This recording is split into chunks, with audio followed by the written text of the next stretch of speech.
Lula anunciou o resultado fiscal da Haddad, estava feliz. Preocupado estava eu, sem fazer conta. Anunciaram um déficit de 43 bilhões com pompa e circunstância. O presidente Lula, naquele circo armado lá, resolveu dizer que, abre aspas... Aliás, se não fosse o Rio Grande do Sul, nós teríamos feito superávit, pela primeira vez em muitas décadas. Sempre o presidente Lula, que entre 97 e 2014, o Brasil teve anos de superávit em todos, e consecutivos, não tem décadas nenhuma aí. Quem levou o Brasil ao déficit foi a Dilma. Nós demoramos 6 anos para voltar a ter superávit em 2022, que o presidente Lula esqueceu, para eles destruírem as contas públicas em 23 e 24. Essa fala do Lula é uma mistura de crueldade com mentira. Primeiro que o presidente Lula tem que fazer conta. 43 bi de déficit, menos 29 da ajuda do Rio Grande do Sul, ainda é um déficit de 14 bi, na minha calculadora. E crueldade é que Lula não culpou a Rouanet de 17 bi. Lula não culpou o dinheiro que ele bota nos 39 ministérios jogado fora. Ele culpou quem perdeu tudo na enchente pelo déficit das contas públicas. Esse foi o recado que ele entregou. E esta é a crueldade. Não bastasse essa fala destrambelhada, ainda tem um problema terrível na fala do presidente Lula e nas contas públicas. Para conseguir chegar aos 43 bilhões de reais, o governo federal fez um contorcionismo orçamentário digno de uma obra de ficção. Pegou 47 bilhões de reais de despesas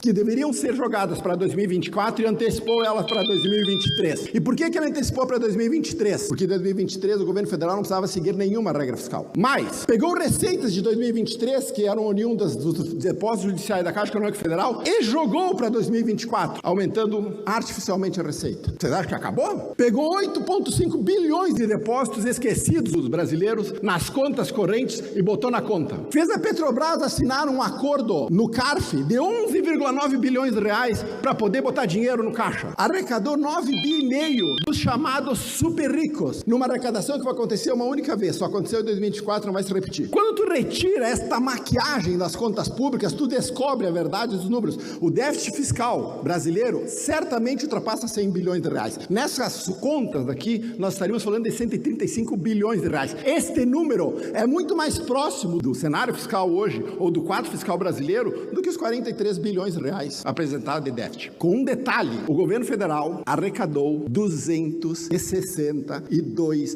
bilhões de reais a mais em impostos em 2024. Eu arrecado, ou eu tungo, ou eu pego do bolso do trabalhador, do bolso do brasileiro, 260 bi a mais de impostos e entrego o déficit de 40 bi e ainda preciso mascarar o número para ele ficar mais baixo. E vocês querem me convencer de que o quadro fiscal brasileiro é tranquilo só para quem não sabe fazer conta? Vocês acham que tá ruim? Piora. Anunciaram endividamento público em 76,1% do PIB. Por uma razão meio estranha, o governo pagou em dezembro 200 bilhões de reais da dívida. Ao invés de se endividar, ele pagou a dívida. Ele baixou o estoque da dívida. Mas como? Do chamado colchão de liquidez. Colchão de liquidez é um dinheiro que é usado para emergência. Uma crise, quando o juro bate 15%, que nem vai acontecer em dezembro, que o governo não conseguia financiar essa dívida, ele usa o colchão de liquidez para poder pagar as contas, para poder continuar solvente. Pois o governo do presidente Lula quebrou o porquinho onde nós guardamos as reservas para poder diminuir a dívida e ter um número um pouquinho mais bonitinho. O presidente Bolsonaro deixou de reserva de liquidez para que a gente possa ter um fiscal tranquilo 1,2 trilhões de reais. Se ele tivesse deixado nos mesmos níveis que Bolsonaro deixou, a dívida pública estaria em 80%, não em 76%. Ou a dívida que Bolsonaro deixou em 71% estaria em 67%. Vocês escolham. O governo do presidente Lula aumentou a dívida pública, se você considerar o que ele está tungando da reserva de liquidez, que ele vai ter que repor, R$500 bilhão,